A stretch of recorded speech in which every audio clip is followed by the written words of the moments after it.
Claudia Vargas, al personal del instituto, autoridades, colegas, amigas y amigos.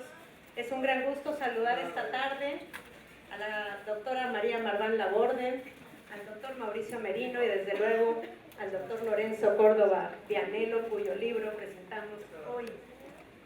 El pasado mes de septiembre, desde el Instituto Electoral y de Participación Ciudadana del Estado de Jalisco, invitamos al doctor Lorenzo Córdoba Vianello a impartir nuestra conferencia magistral de verano sobre los retos de la democracia mexicana rumbo al 2024. En ella, el doctor Córdoba nos alertó sobre los desafíos que enfrenta nuestra vida política y nuestras aspiraciones democráticas para ayudarnos a comprender la dimensión del reto que como autoridades electorales y como sociedad en general tenemos para hacer este llamado cívico a participar en el proceso de transmisión del poder político en nuestro país a través de elecciones libres y auténticas, quizá el más resistente espacio de institucionalidad pública que hace posible la coexistencia pacífica y civilizada de la amplia pluralidad política que habita nuestra nación.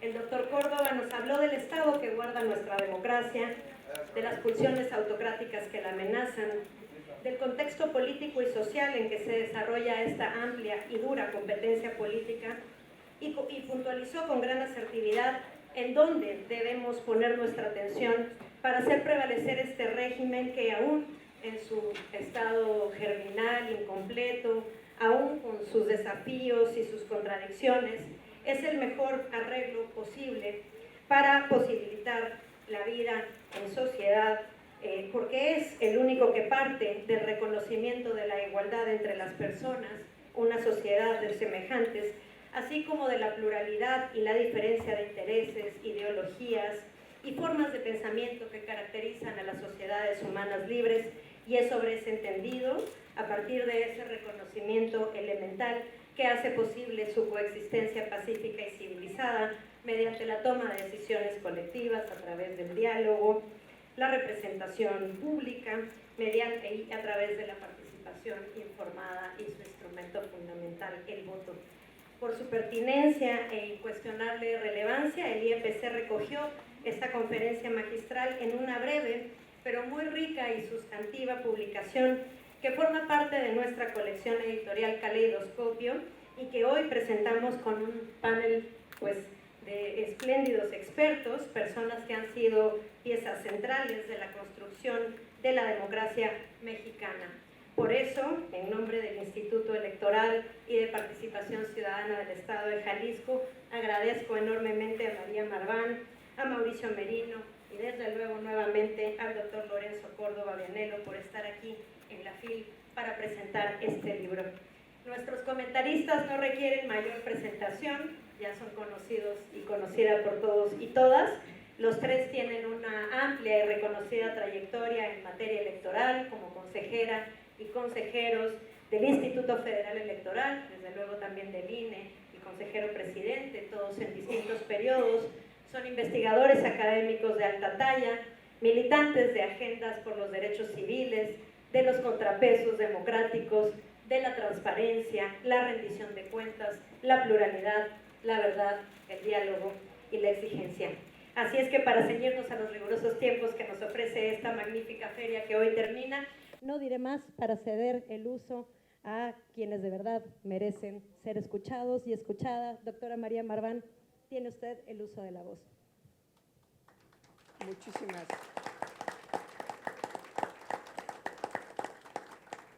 Muchísimas gracias.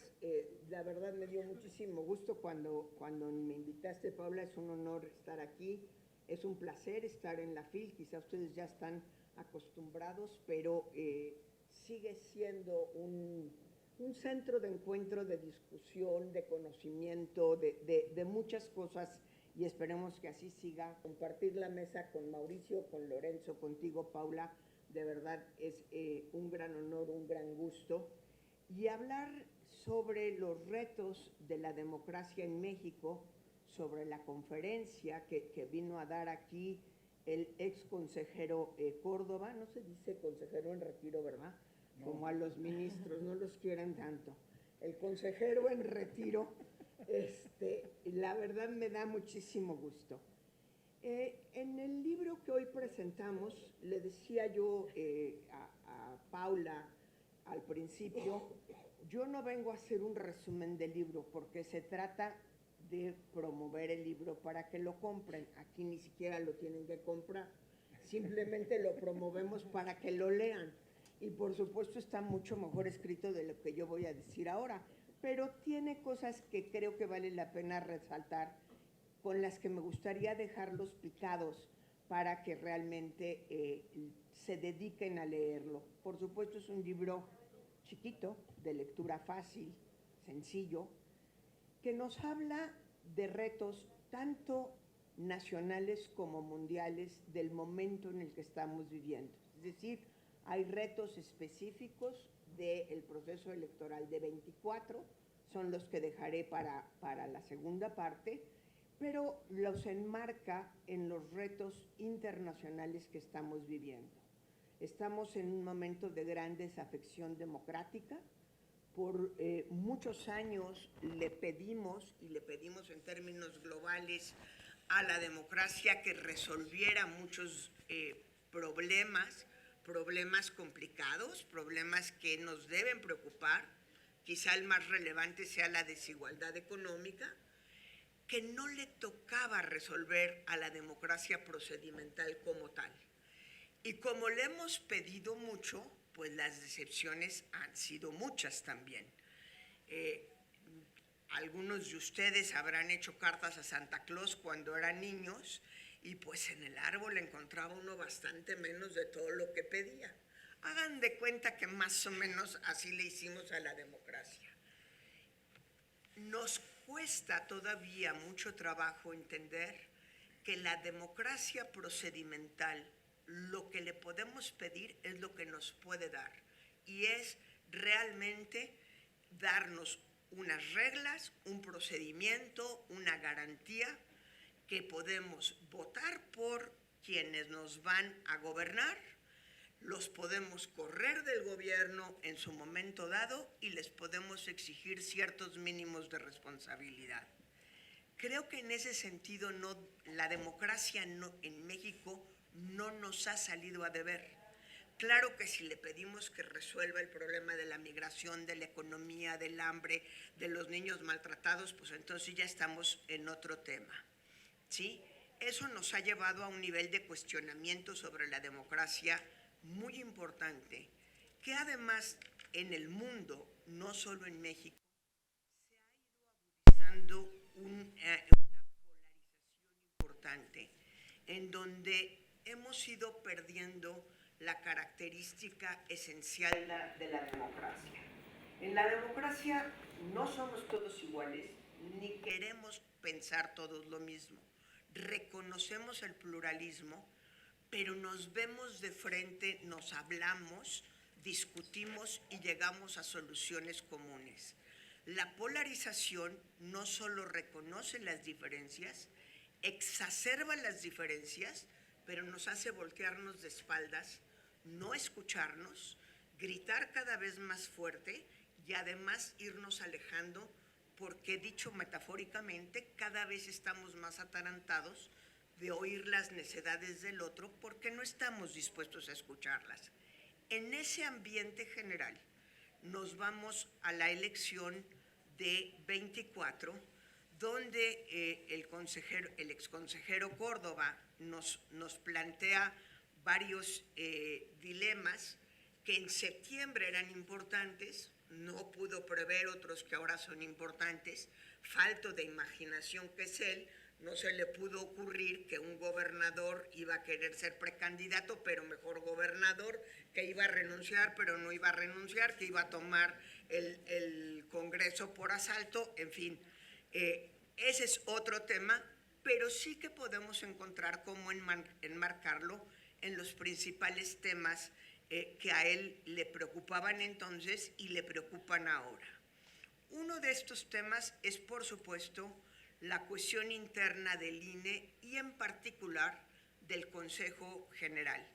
Estando aquí Paula, estando aquí la consejera Claudia, los otros tres que hemos sido consejeros, sabemos lo importante que es la cuestión. una vez más, la cohesión en el Consejo General no significa unanimidad de pensamiento, no significa falta de diferencias, no significa no discusión, significa estar dispuesto al acuerdo y poner los intereses de la elección, de la democracia, por encima de las preocupaciones personales. Encuentro particularmente preocupante en este momento que no hayan podido ponerse de acuerdo para tener un secretario ejecutivo nombrado con los 8 votos necesarios. Eso nos pone una, voy a decir, luz ámbar para no favorecer a la estridencia que de por sí ya es demasiada. El INE necesita recuperar la capacidad de arbitrar adecuadamente las campañas. Dice Lorenzo Córdoba en su texto, no es tiempo de eufemismos. No recuerdo si le dice exactamente con esas palabras, pero a través de eufemismos, los partidos políticos, las candidatas, con la connivencia de la autoridad administrativa y electoral, han encontrado la manera de disimular el rompimiento de los tiempos de campaña y eso daña a la campaña entera. Ahora, claro, una vez rota la lógica de la legalidad, pues es más difícil reencauzar las cosas que si siempre fuiste una autoridad estricta que no permitiste, vamos a decir, ni un fuera de lugar, como le llama el consejero Córdoba en el texto. Nos invita o nos hace darnos cuenta la importancia que tiene no solo la autoridad electoral, en este caso más el INE que la autoridad jurisdiccional, sino todos y cada uno de nosotros como ciudadanos y ciudadanas que vamos a participar en la elección para combatir la desinformación. El INE tiene responsabilidades específicas, tiene que atajar las narrativas falsas. No está muy fácil hoy día detener o limpiar las encuestas presión o las push polls. Todos los días vemos encuestas con resultados tan increíbles que uno de entrada debería decir esto no es posible, pero influyen en el ánimo y da lo mismo quién está arriba y quién está abajo.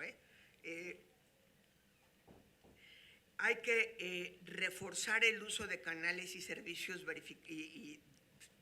de verificado. Yo les recomiendo que cada vez que oigan algo que no les suene, voy a hacer un comercial, no sé si nos los van a cobrar, Paula. Animal Político El Sabueso suele ser un buen lugar y además tiene un servicio que me dejó muy impresionada. Puede uno poner la sustancia, digamos, a través de un correo de una noticia que le suena a uno ilógica y a vuelta de correo le contestan. Además de que si es algo que ha crecido suficiente, lo suben a su sitio del Sabueso. Hemos estado acostumbrados por años, 30 años, más de 30 años, a la capacidad operativa de la estructura del INE. Afortunadamente, el Plan B no prosperó y conjuró la desestructuración de toda esa escuela que tiene literalmente 30 años, pero esa es también una preocupación. Tendrán que aprender a saber administrar mejor el presupuesto después del recorte. Parece ser que no fue tan grave como, uno, como se amenazó, y dos, como parece en los periódicos, porque no va a haber consulta popular. Ya se acabaron los tiempos, entonces eso hubiera requerido alrededor de 4,000 millones de pesos que se podrán ir a la organización de la elección. No tuve la delicadeza, y me disculpo por ello, de ver cómo les está yendo al Instituto de Jalisco con el recorte de presupuesto, pero ese problema se repite prácticamente en todos los estados de la República, lo que nos plantea un doble reto. El reto de la autoridad federal, el reto de las autoridades locales y el saber que tenemos que sacar adelante esa elección.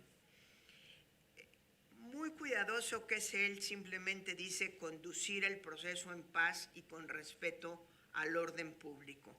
Hay que decirlo también sin eufemismos. Es una preocupación cómo ha avanzado el crimen organizado en nuestro país, cómo cada vez más sabemos, aunque es difícil de demostrar, que hay influencia en candidaturas que empezaron a nivel municipal y han ido escalando, y hay que decirlo, en 21 hubo muchos muertos que puede uno suponer, en algunos casos sí se comprobó, que están relacionadas con el crimen organizado. Creo que ya voy concluyendo, sí, ya voy concluyendo. Quizá para concluir, y dejo algunas otras de los elementos que nos plantea Lorenzo Córdoba, hagamos nuestra la defensa ciudadana de las instituciones democráticas. Y eso empieza, entre otras cosas, por aceptar ser funcionarios de casilla. La estadística estaría rarísima, y normalmente la buena estadística no se equivoca, si aquí de este salón alguno de ustedes no recibe la invitación a ser funcionario de casilla. Yo los convoco a aceptar, a prepararse. Si están aquí, quiero suponer que porque les gusta leer. Mientras más preparados sean los funcionarios de casilla, más le ayudamos al INE, al instituto local, a tener buenos resultados. Y buenos resultados no es que gane el candidato o la candidata que me cae bien. Buenos resultados electorales como ciudadanía es acabar con todo el proceso de conteo de votos el día de la elección, que funcionen el PREP y los conteos rápidos, que funcione la entrega de paquetes, y que en la noche del 2 de junio nos podamos ir a dormir con una idea muy precisa de quién va a ser, quiero decir, nuestra presidenta. Por lo menos ahorita no hay más que 2 candidatos, el otro ya no puede debatir entre si es gobernador pero Movimiento Ciudadano nos presentará un candidato en algún momento dado. Que nos podamos ir a dormir con la tranquilidad de que los votos se contaron. La otra tarea que es fundamental como nosotros como ciudadanos es no caer en el alarmismo del fraude. La deslealtad de muchísimos candidatos y candidatas es recurrir al discurso del fraude para poderle decir a sus seguidores: yo no fallé, el malvado de mi competencia, la malvada de mi competencia me hizo fraude. No caigamos, como dice el consejero Córdoba, no caigamos en el fraude del discurso del fraude. Con el nivel de alternancias que están muy bien medidas en el texto, es imposible que haya fraude, porque es absolutamente absurdo que para diputado sí haya habido fraude, pero para presidente no, pero para gobernador quién sabe, cuando las elecciones se organizan por autoridades locales y federales, donde unos ganan y otros pierden. Léanlo, memorícenlo y acepten ser funcionarios de casilla. Muchas gracias.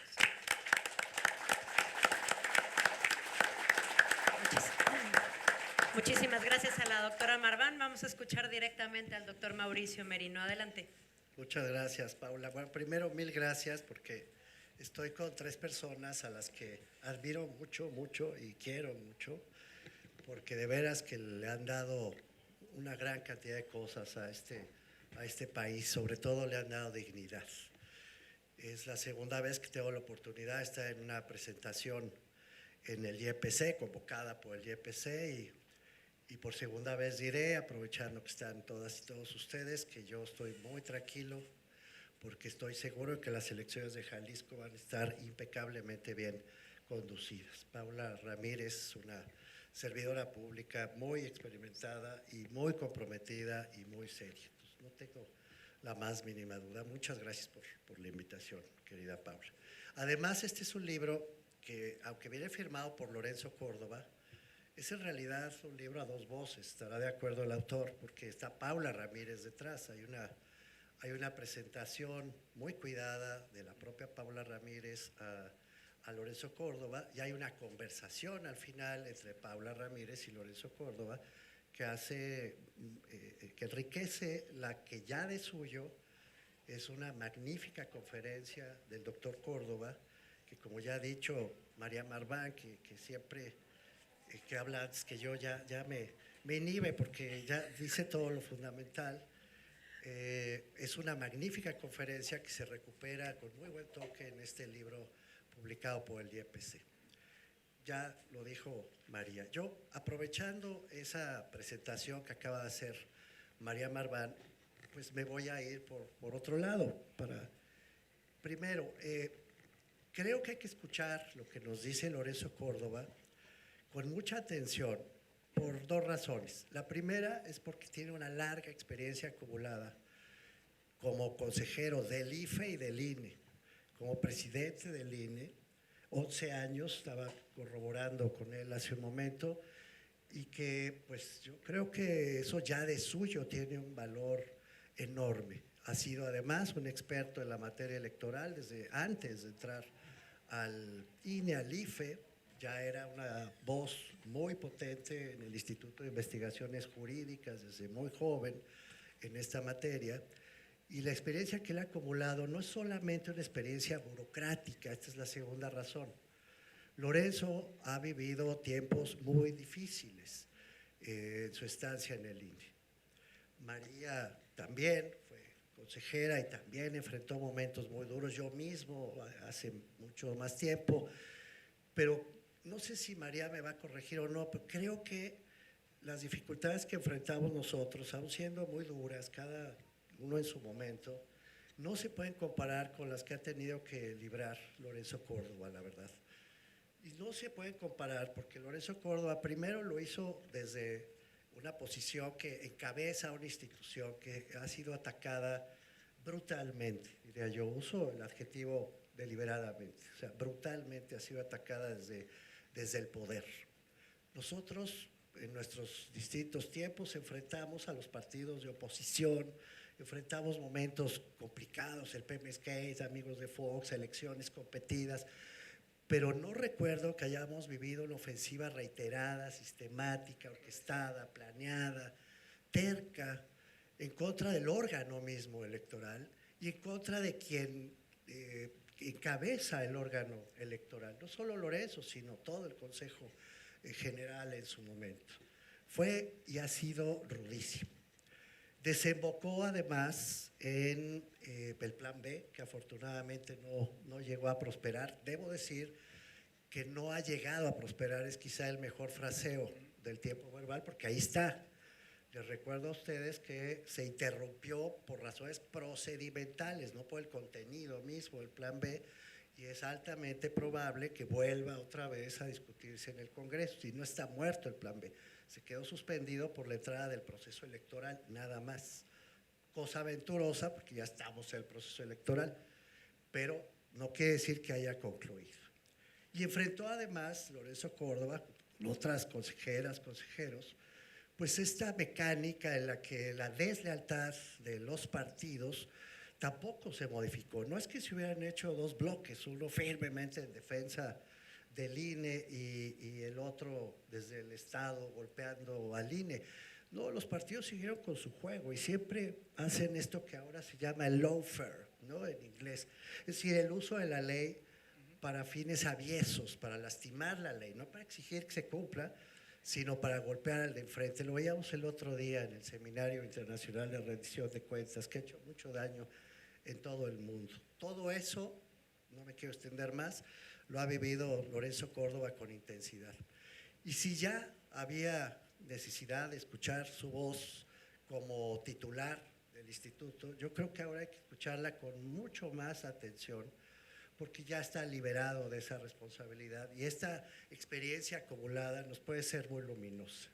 Esto hace especialmente valioso este pequeño volumen. Se recupera la experiencia de Lorenzo Córdoba en una conversación muy inteligente con Paula Ramírez, que nos puede enseñar un montón de cosas. Ya lo ha dicho María Marván. Lorenzo recupera 8 desafíos para el proceso electoral, no los repito, los ha dicho muy bien la doctora Marván, pero sí hay un par de ellos que a mí me interesa subrayar especialmente, que son motivo de mi preocupación personal, digamos. El primero es que, a diferencia de otros procesos electorales, hay ya en este momento una vulneración del derecho electoral y hay ya en este momento una vulneración de las reglas que de todas maneras deben ser exigidas. No hay que engañarse, lo dice Lorenzo en el propio texto de su conferencia. Estamos viviendo una campaña política abierta, ya. Hay 2 candidatas en campaña. Iba a haber un tercer candidato en campaña y se armó este zipizape entre el PRIAN y Movimiento Ciudadano en Nuevo León, arrebatándose unos a otros. ¡Qué vergüenza! El gobierno del Estado de Nuevo León, unos queriéndose agandallar el gobierno, el otro titubeando si lo deja o no lo deja. Penosísimo el espectáculo, que es pura deslealtad institucional por donde se le vea. Y ha sido deslealtad también decir que estamos en una precampaña para elegir candidatas o candidatos cuando es obvio que estamos ya metidos en una campaña y es obvio que ya están los dineros corriendo a manos llenas y es obvio que ya estamos llenos de propaganda anticipada. Yo me pregunto, ¿qué va a hacer la autoridad electoral? ¿Qué van a hacer? Cuando llegue el momento de decidir si son legítimas o no las candidaturas que ya todo el país ha visto que han vulnerado las reglas que impiden ser registradas como candidatas. Punto, eso dice la ley. Si usted hace campaña antes y si gasta antes, usted no puede ser registrada. ¿Cómo vamos a vivir ese momento que ya hoy no es una conjetura, es un hecho concreto? Todavía no es un hecho jurídico, pero ya es un hecho político que cualquiera puede atestiguar o abrir el primer periódico. No lo sé. ¿Qué va a pasar con el Tribunal Electoral ahora que vengan estos procesos en curso? Y con el zipizape que también en el Tribunal Electoral se puede organizar en los próximos días, como todos sabemos que puede suceder. ¿Y qué vamos a hacer las y los ciudadanos frente a todo este conjunto de despropósitos?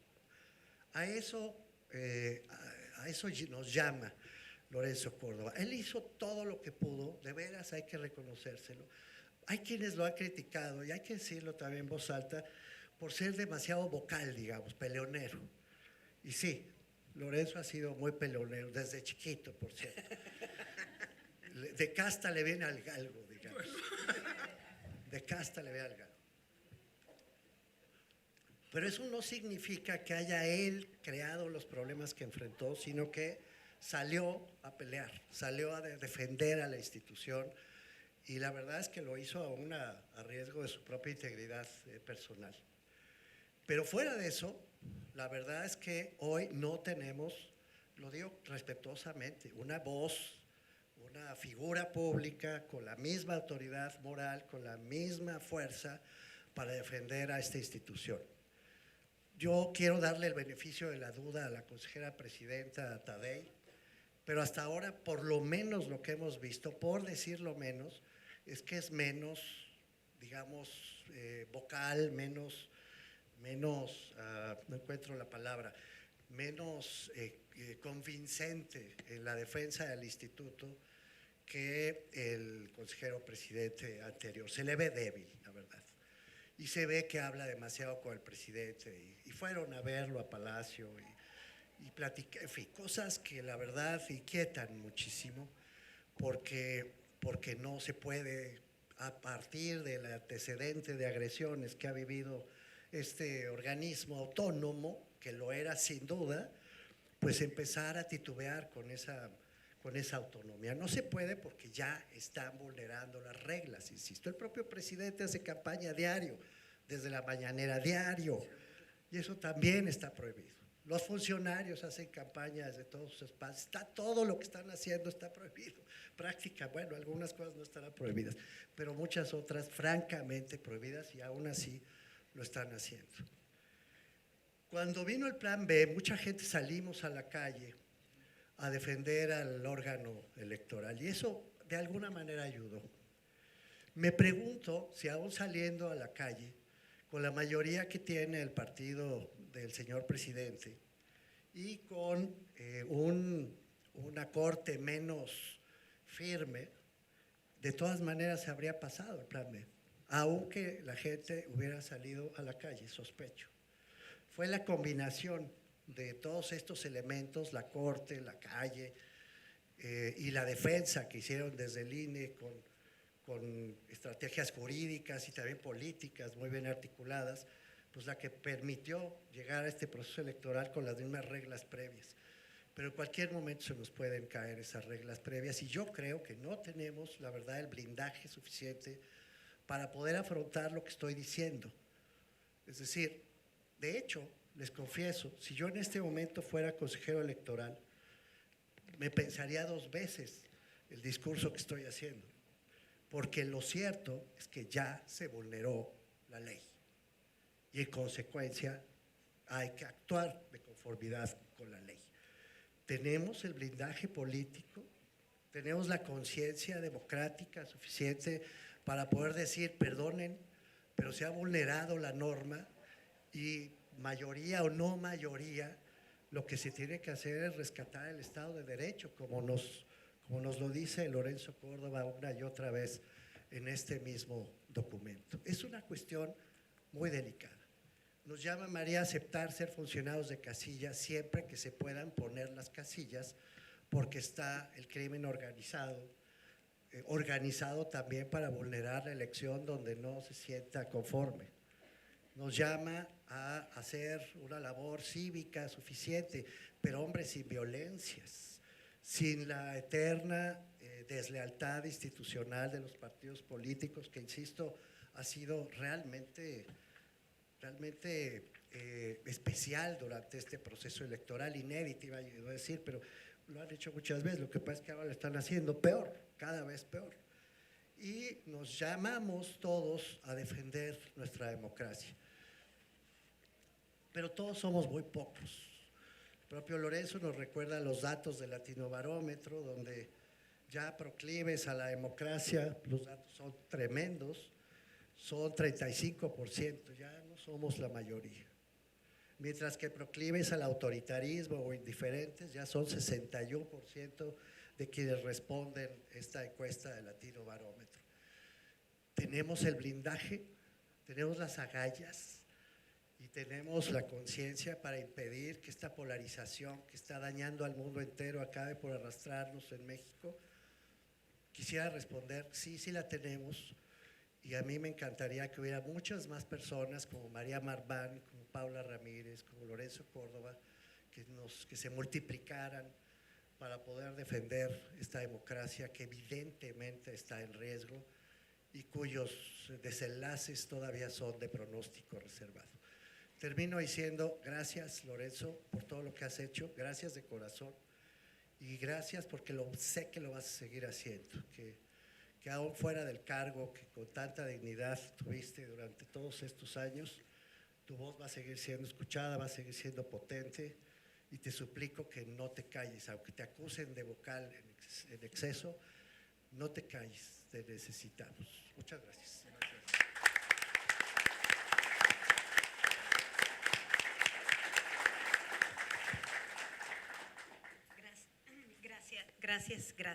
Gracias, doctor Mauricio Merino. Vamos a darle ahora el uso de la voz al doctor Lorenzo Córdoba, el autor de este libro y el protagonista de esta presentación. Adelante, doctor. Muchas gracias, Paula. Es un verdadero privilegio estar en este espacio de tolerancia, de pluralidad, de respeto, en donde las distintas ideas que existen en una sociedad plural como la nuestra conviven, discuten, a veces intensamente y hasta de manera vocal, pero recrean, en consecuencia, lo que debe ser una sociedad democrática, es decir, una sociedad en la que cabemos todas y todos y en la que quien asume que este país, que estos espacios son solamente de unos, no tiene cabida. Este es un espacio de libertad y solamente los autoritarios pueden descalificarlos. Los libros, los espacios como este un espacio no solo de presentación de libros, sino además de discusión, el espacio cultural más importante que tiene nuestro país. Es un espacio, insisto, en donde la democracia se recrea y ha venido ocurriendo muchos años, desde hace muchos años. Los autoritarios tienen relación, lo escribí hace unos días, con los libros muy particular. O los queman cuando no les gustan, o los aplauden cuando son los propios, o son sobre ellos y siempre y cuando hablen bien de ellos. Decir que una feria del libro es conservadora es simple y sencillamente, o que es espacio de una postura política es simple y sencillamente asumir una postura autoritaria. Y las cosas hay que decirlas como son, los conceptos importan. Bueno, tú me provocaste, Mauricio, venía en un tono mucho más tranquilo, no menos vocal, pero bueno, pues así me pones me haces iniciar. Así que, Paula, muchísimas gracias sobre todo, y gracias porque bajo el sello del IEPC tengo ya el privilegio de haber publicado un par de textos y espero que este no sea un texto de despedida, sino el prolegómeno de muchos otros que vendrán desde mi parte. La verdad, gracias por haber traducido, digamos, en un librito, lo que fue una rica conversación hace algunos meses. Segunda cosa, gracias por permitirme convivir con dos personas a las que no solamente quiero, sino además, lo he dicho muchas veces, han sido mis maestros en muchos sentidos, y con quienes he tenido el privilegio no solamente de compartir amistad, sino además de trabajar y de retroalimentarme, de nutrirme en mucho sentido. Decía Ortega y Gasset que uno es uno mismo y su circunstancia. Bueno, yo agregaría uno es uno mismo y su circunstancia, y también sus amistades y su circuito con los que interactúa. Y el hecho de que en esta mesa no solamente hayas permitido, Paula, que dos personalidades de la academia, de las batallas cívicas, del compromiso democrático, se reúnan con el pretexto de esta publicación, sino además que sean amigos, para mí es un privilegio inenarrable. Tercero, la verdad debo comenzar reconociendo públicamente, Mauricio, que me equivoqué, Mauricio. Hace algunos años, en una reunión del IETD, del Instituto de Estudios de la Transición Democrática, Mauricio señaló y advirtió sobre los peligros del fascismo. Y recuerdo, Mauricio, haberte dicho, parte de la deformación de mi formación como teórico político, que tuviéramos cuidado, que los conceptos, sobre todo algunos conceptos como el de fascismo, son conceptos muy fuertes y respecto de los que hay que tener mucho cuidado. Bueno, me equivoqué. Hoy creo que estamos viviendo en el mundo, y nuestro país no es ajeno, aires que por lo menos, por decirlo menos, y siendo condescendientes, tienen un tufo de fascismo. Hace unos libros, estamos en un espacio de libros, así que permítanme hacer recomendaciones, ya aquí ya es demasiado hablado, demasiado de este. Voy a recomendar otro que acaba de traducirse al español, lo acabo de leer, tuve conocimiento de él hace algunos meses, un libro de Michela Murgia, una novelista italiana, sarda, que publicó, sin embargo, un textito de compromiso político que ya ha traducido al español, Instrucciones para volverse fascistas, en donde la Murgia hace un juego, habla como si fuera fascista, cuando es por el contrario no solo una demócrata, sino más una mujer de izquierda, y empieza a contar todo lo que el fascismo hace en un contexto democrático, cómo incuba y actúa preparándose para el contraataque, y eventualmente cómo, y aquí cito a la Murgia, cómo como el virus del herpes zóster, el fascismo sabe esperar a que las defensas democráticas bajen para manifestarse en plenitud. El fascismo sabe esperar, sin duda, y el fascismo aprovecha el mal estado en términos de las autodefensas democráticas que hoy se viven en el mundo para aflorar en muchos sentidos.